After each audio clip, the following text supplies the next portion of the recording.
Nah, guys, kembali lagi di channel Apresitorus, di mana channel ini akan memberikan diri kamu suatu informasi baik dari pekerjaan, asmara, keuangan, ataupun kehidupan diri kamu secara general. Sebelum saya memberikan suatu informasi dari berbagai aspek yang barusan saya katakan tadi, saya juga mengingatkan kepada teman-teman, informasi yang saya berikan terhadap diri kamu bukan suatu acuan untuk kamu ambil dan untuk kamu terima. Saya hanya bisa memberikan diri kamu suatu informasi berdasarkan kartu yang saya pegang ini. Diri kamu hanya bisa berencana terhadap kehidupan kamu, akan tetapi di balik dari informasi dan perencanaan tersebut, lagi-lagi yang menentukan adalah Sang Pencipta. Sebelum saya mengambil satu persatu kartu yang saya pegang ini secara acak, saya juga mengingatkan kepada teman-teman, apabila ketemu dengan channel saya, agar menekan tombol subscribe-nya dan menyalakan loncengnya supaya next video saya lebih semangat untuk memberikan suatu informasi baik terhadap kondisi energi kamu, manusia yang selama ini kamu prioritaskan, serta pihak ketiganya. Oke, Wageng.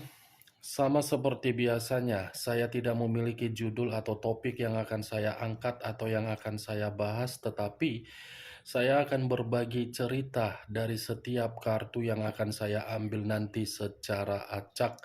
Apakah cerita di balik dari kartu tersebut akan memberikan suatu gambaran yang bersifat positif atau kebalikannya? Kita langsung saja.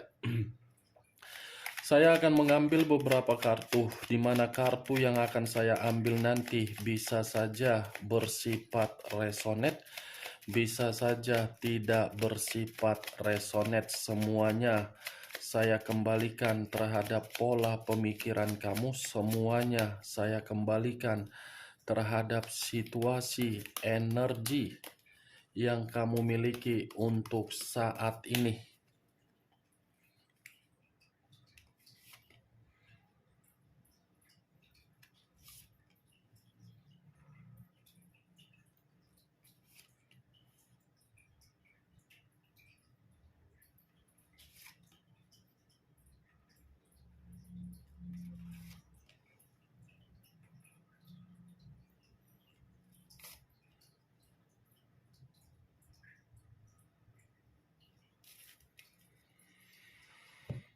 Nah, guys, di depan saya ini sudah ada beberapa kartu yang sudah saya ambil secara acak satu persatu dari tumpukan kartu yang saya pegang tadi. Apakah informasi atau cerita di balik dari kartu yang ada di depan saya ini akan memberikan suatu gambaran yang bersifat positif atau kebalikannya? Kita langsung terhadap kartu pertama. Muncul kartu ini. Sekali lagi saya mengatakan, muncul kartu yang saya pegang ini, di mana kemunculan kartu yang saya pegang ini seperti memberikan suatu isyarat atau berbicara terhadap kondisi satu energi, yang dimana kondisi energi tersebut untuk saat ini saya melihat dan saya merasakan sepertinya ada satu bentuk pergerakan, tetapi bentuk pergerakan ini seperti memberitahukan dalam posisi yang terasingkan. Kenapa saya mengatakan posisi terasingkan? Secara formalitas memiliki pasangan, tetapi di luar dari formalitas sepertinya tidak dianggap. Hanya bersifat kesenangan ketika satu energi yang saya katakan tadi bisa dianggap. Ketika tidak ada kesenangan, satu energi yang saya katakan tadi percuma untuk mempermainkan perasaan. Kalau saya mencoba untuk mengarahkan kartu yang saya pegang ini terhadap posisi energi yang dimiliki oleh pihak lain atau orang lain, serta mengesampingkan satu energi yang saya katakan tadi, Bisa saja kartu yang saya pegang ini seperti membuktikan orang yang diprioritaskan dengan cara ketulusan. Apa yang diprioritaskan hanya berdasarkan apa? Kebebasan. Itulah karakter yang dimiliki atau watak yang dimiliki oleh pihak lain, yang dimana watak tersebut dipergunakan untuk memberikan orang lain secara perasaan tulus, tetapi pihak lain tidak memberikan atau membalas feedback yang terbaik. Apa yang barusan saya katakan tadi bisa saja mengarah terhadap posisi energi kamu, dan apa yang barusan saya katakan tadi bisa saja mengarah terhadap manusia tersebut. Akan tetapi, sebelum saya memberikan suatu informasi terhadap kemunculan kartu yang saya pegang ini, terlebih dahulu saya akan mengarah terhadap diri kamu sebelum saya mengarah terhadap manusia tersebut. Sebelum saya mengarah terhadap manusia itu, terlebih dahulu saya akan mengarah terhadap diri kamu. Di mana ketika diri saya mengarah terhadap posisi energi kamu, baik secara pemikiran, perasaan, ataupun kondisi batin kamu, dari ketiga aspek yang barusan saya katakan tadi, ada dua hal yang ingin saya pertanyakan terhadap diri kamu. Dua hal yang ingin saya pertanyakan terhadap situasi yang terikat dan tidak terikat. Ketika diri kamu mengikat satu komitmen terhadap manusia tersebut, apakah komitmen tersebut sudah mengganggu hubungan sosial kamu terhadap berbagai orang? Kalau saya mencoba untuk menarik dari kata yang tidak terikat, untuk saat ini, apakah diri kamu sudah sadar bahwasannya diri kamu hanya dianggap sebagai kesenangan dari orang yang kamu prioritaskan? Dua hal yang saya katakan tadi memang sangat sulit untuk saya ucapkan terhadap diri kamu. Kenapa sangat sulit untuk saya ucapkan, tetapi saya mau tidak mau untuk mengucapkannya? Karena memang kamu itu hanya dianggap kesenangan dia, hanya dianggap suatu kebebasan dia, hanya dianggap suatu pelampiasan dia. Dan kenapa saya mengatakan ketika saya berbicara diri kamu memiliki ikatan, ada kaitannya terhadap hubungan sosial? Karena secara tidak langsung, kamu sudah mengangkat derajat manusia itu dari sesuatu hal yang tidak memiliki apa-apa. Kamu mengangkat derajat manusia itu menjadi memiliki sesuatu hal yang ada. Sehingga manusia itu bisa mengenal yang namanya dunia penuh dengan keglamoran, keeleganan, dan wibawa. Kalau seandainya diri kamu tidak dipertemukan terhadap manusia tersebut, bisa saja manusia itu tidak mengenal yang namanya dunia sosial untuk bersenang-senang secara derajat. Kamu kan sudah mengangkat derajat manusia itu, yang awalnya diri kamu bertemu terhadap manusia tersebut hanya sekedar iseng-iseng.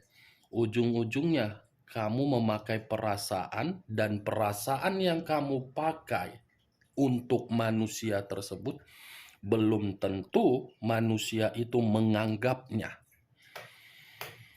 Itu yang saya lihat, Wak Geng. Diri kamu hanya dipakai, setelah dipakai ya dibuang, setelah dibuang ya ingin kembali, Setelah ingin kembali, ia dimanfaatkan. Setelah dimanfaatkan, difitnah, diremehkan, disudutkan, dipojokkan. Berarti secara tidak langsung, apapun komitmen yang kamu katakan ketika diri kamu menjalankannya, walaupun komitmen itu sudah terikat sampai diri kamu menerima status single parent, bagi saya, penglihatan saya, apa yang saya rasakan, komitmen itu hanya bersifat kesenangan.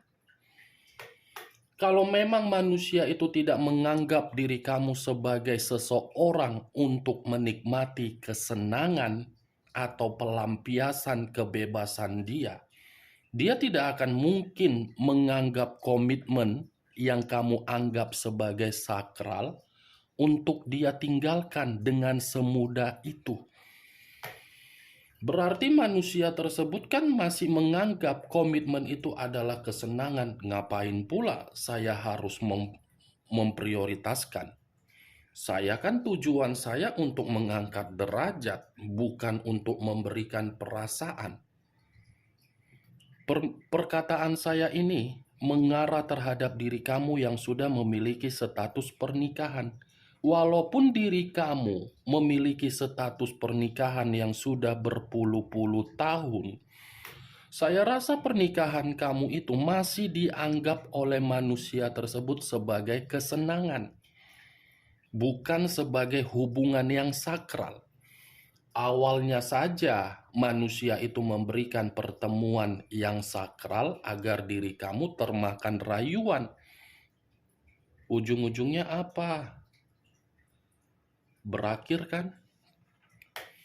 Padahal komitmen pernikahan sudah berpuluh-puluh tahun. Sanggup untuk ditinggalkan. Secara tidak langsung berarti kamu sudah paham di mana posisi kamu dan di mana diri kamu untuk ditempatkan. Bukan hanya hubungan pernikahan, LDR pun seperti itu. Yang dimana hubungan LDR kamu itu hanya sebatas materi, hanya sebatas komunikasi ketika manusia itu membutuhkan apa yang dia minta dan kamu harus memberikan. Selebihnya, tidak pernah manusia itu mau memberikan diri kamu suatu komunikasi. Setelah dia mendapatkan apa yang dia inginkan, baik secara materi atau apapun itu, saya yakin 2 hari, 3 hari tidak ada komunikasi, setelah itu ada lagi komunikasi on-off. Selagi diri kamu memiliki materi, manusia itu pasti akan selalu memberikan komunikasi. Tetapi selagi diri kamu tidak memberikan materi, jangan harap manusia itu mau memberikan diri kamu komunikasi. Hubungan LDR, apa yang kamu harapkan kalau kondisi intuisi kamu mengatakan diri kamu itu hanya dipermainkan? Apa yang kamu tunggu dari hubungan LDR kamu kalau intuisi kamu sudah bermain bahwasannya tidak ada kejelasan? Wak geng, sekedar ingin bertanya, bukan dalam arti saya ingin memberikan diri kamu suatu provokator. Tetapi kembali, kamu membina hubungan LDR tujuannya apa? Meminta kejelasan kan? Meminta kebahagiaan kan? Menginginkan yang namanya hubungan yang jelas kan? Itu bukan hanya hubungan LDR yang saya katakan tadi. Diri kamu yang status single parent, jangan kamu kira karena status single parent kamu itu, kamu tidak ada yang namanya suatu kebahagiaan. Jangan kamu mengira karena diri kamu sudah menerima status single parent, seperti dunia kamu sudah hancur. Tidak, bukan begitu konsepnya. Kamu jalankan saja status single parent kamu itu dengan penuh kesabaran, dengan penuh relasi untuk membuka akses terhadap berbagai orang. Kamu jalankan saja status single parent kamu itu dengan kondisi kebahagiaan kamu. Nikmati setidaknya dengan diri kamu menerima status single parent, kamu sudah paham secara pemikiran, kamu sudah didewasakan dengan kondisi yang dimana kondisi yang telah mendewasakan kamu, kamu sudah mengerti bahwasannya posisi diri kamu untuk next time, kamu paham untuk menempatkan di mana permainan perasaan kamu kembali. Dan kamu lebih jeli untuk menilai kalaupun memang ada energi baru yang akan menghampiri diri kamu, mulai dari bibit, bobot, dan bebetnya.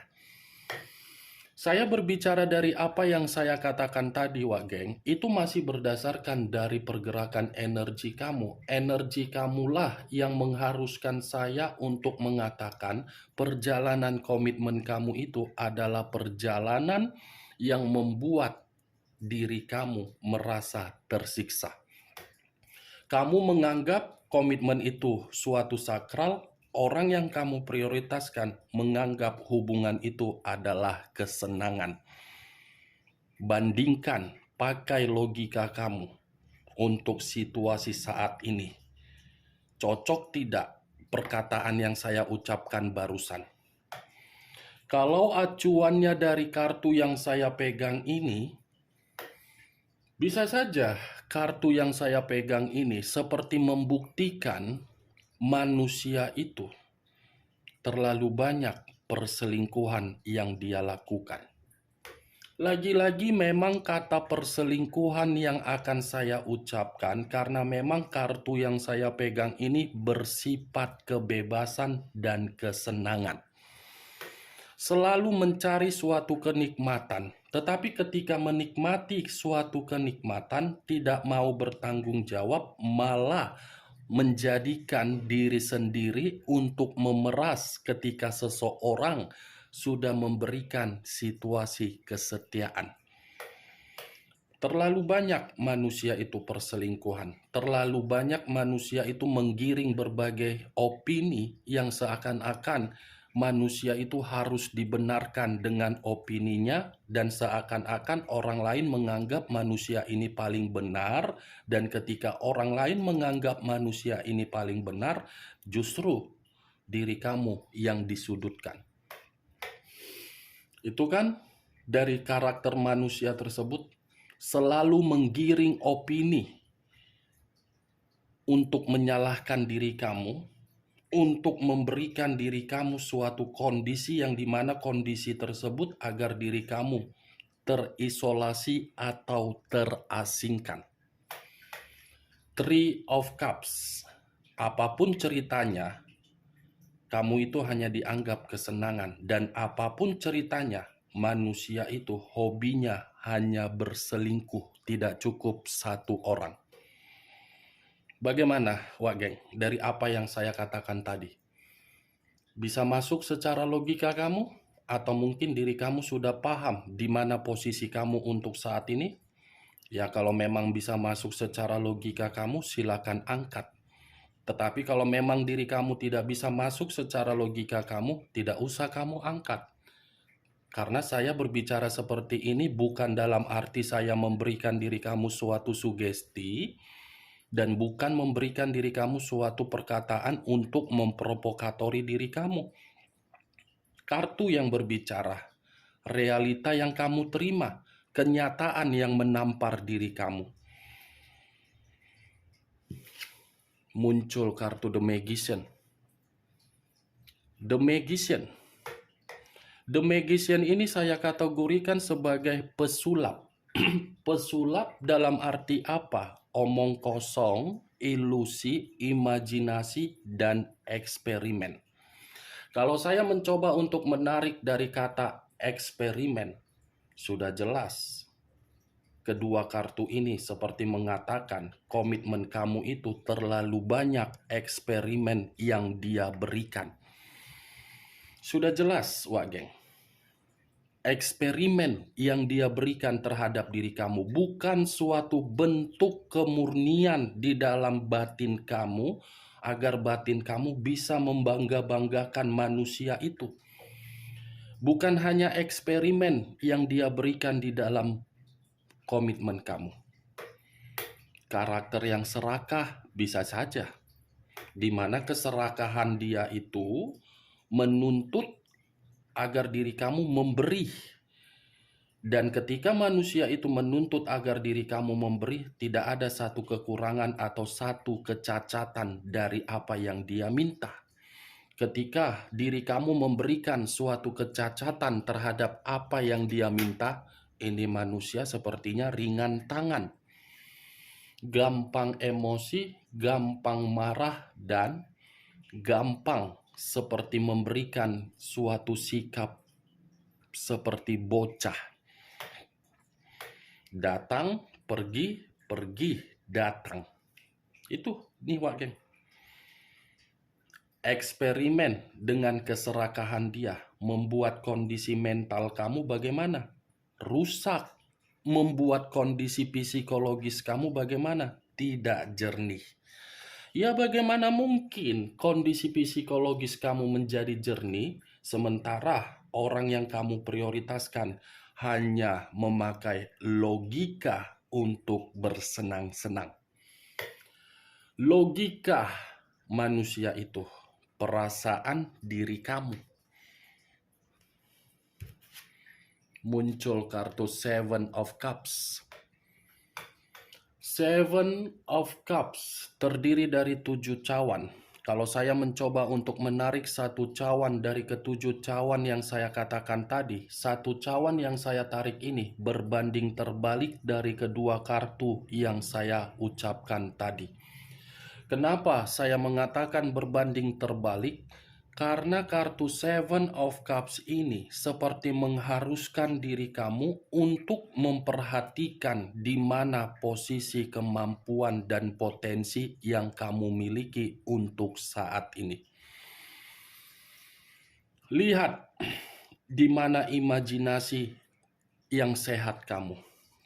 Ketika diri kamu mempermainkan imajinasi yang sehat kamu itu, sinkronkan dengan kemampuan atau potensi yang kamu miliki. Jadikan kemampuan atau potensi tersebut memberikan diri kamu suatu peluang atau ide yang dimana peluang tersebut kamu langsung eksekusikan. Jangan ragu, jangan bimbang, jangan labil. Harus kamu eksekusikan. Karena ketika diri kamu memberikan suatu tindakan yang jelas di dalam kemampuan kamu, The Magician ini bisa berbicara untuk mendapatkan kemurnian. Itu dia Wak Geng. Tetapi kalau saya berbicara dari sisi lainnya, Seven of Cups, kalau saya kaitkan dengan kedua kartu yang barusan saya katakan tadi, bisa saja ketika manusia itu tidak terkoneksi kembali terhadap diri kamu, justru manusia itu seperti masih berhayal untuk mendapatkan diri kamu, di mana hayalan tersebut tidak lagi memberikan suatu kondisi di dalam pemikiran dia untuk menganggap diri kamu sebagai kesenangan dia. Ini manusia masih berharap, tetapi harapan dia bukan berbicara secara negatif, malah berbicara secara positif untuk memberikan suatu perubahan di dalam apa yang pernah dia tinggalkan. Masih berimajinasi dari bayangan kamu. Nih dia Wak Geng. Yang awalnya manusia itu menganggap diri kamu sebagai kesenangan dia, pelampiasan dia, untuk memuaskan gairah dia. Justru apa yang pernah dia lakukan terhadap diri kamu justru membuat pemikiran dia seperti ketergantungan dan berharap. Nih dia Wak Geng, berbanding terbalik. Muncul kartu Nine of Swords. Terdiri dari 9 pedang. Kalau saya mencoba untuk menarik satu pedang dari ke-9 pedang yang saya katakan tadi, 9 pedang atau satu pedang yang saya tarik tadi seperti memberikan suatu gambaran yang dimana gambaran tersebut manusia itu seperti merasa bersalah telah menempatkan posisi kamu di dalam situasi kesenangan dia. Merasa bersalah, merasa menyesal, tetapi penyesalan dan rasa bersalah itu tidak bisa dia ungkapkan secara langsung terhadap diri kamu karena dia ketakutan, karena dia cemas, karena dia stres, karena dia merasa ada beban yang akan dia terima ketika diri kamu tidak mau merespon hal tersebut. Menyesalkan? Nih, dia wagen. Muncul kartu Dekariot. Unsur air berlambangkan 3 zodiak. Di mana kemunculan kartu Dekariot ini mulai dari Pisces, Cancer, Scorpio, tetapi acuan saya dari kata Dekariot ini, manusia itu sudah salah untuk melakukan suatu perjalanan ketika diri dia menganggap komitmen bersama dengan diri kamu itu suatu komitmen hanya sekedar formalitas. Ketika dia menganggap perjalanan komitmen itu salah, justru kesalahan dia membuat diri dia seperti frustasi. Tetapi frustasi yang dia berikan itu bukan berarti membuat diri dia yakin dengan tindakan dia itu, apakah dia datang terhadap diri kamu, dia mendapatkan kata maaf. Nih, ini manusia sedang, ya bisa saja saya kategorikan Wak Geng, dia belum bisa move on lah dari diri kamu. Awalnya menganggap kesenangan, dibalik dari kesenangan, dia tidak bisa kehilangan dari diri kamu. Siapa tahu diri kamu ini, goyangan kamu lebih mantap daripada di luaran sana. Mungkin dari secara pemikiran kamu lebih pintar, lebih cerdas, lebih elegan, lebih berwibawa daripada orang-orang yang dia kenal di luaran sana. Bisa saja pengaruh dari situ. Karena secara tidak langsung Dekariot ini seperti mengatakan manusia itu sudah salah untuk mengubah, sudah salah untuk meninggalkan, sudah salah untuk pergi. Justice. Unsur udara berlambangkan 3 zodiak, Aquarius, Gemini, dan Libra. Kalau saya mencoba untuk mengesampingkan ketiga zodiak yang barusan saya katakan, Justice. Keluarnya kartu Justice ini, kalau dia masih datang terhadap diri kamu, kedatangan dia itu karena diri dia ingin menyelesaikan karmanya terhadap diri kamu. Kalau karma yang belum dia selesaikan terhadap diri kamu, dia akan dihantui rasa bersalah. 4 kartu ini akan terjadi terhadap manusia itu kalau manusia itu tidak menyelesaikan karmanya terhadap diri kamu dengan cara meminta maaf. Kehidupan dia akan selalu tidak stabil, akan dihantui rasa bersalah, kondisi batin akan tertekan, dan manusia itu masih dihantui bayangan kamu. 2 kartu ini seperti mengatakan ketika manusia itu menjadi bagian di dalam kehidupan kamu. Tetapi kartu ini tidak terlalu acuan yang ingin saya katakan. Acuannya dari keempat kartu ini. Nih, 4 kartu ini. Sekali lagi saya mengatakan, kalau dia tidak menyelesaikan karmanya terhadap diri kamu, manusia itu akan dihantui rasa penyesalan dan hidupnya tidak stabil. Oke, Wak? Sekian dulu informasinya. Salam kartu tarot, salam zodiak.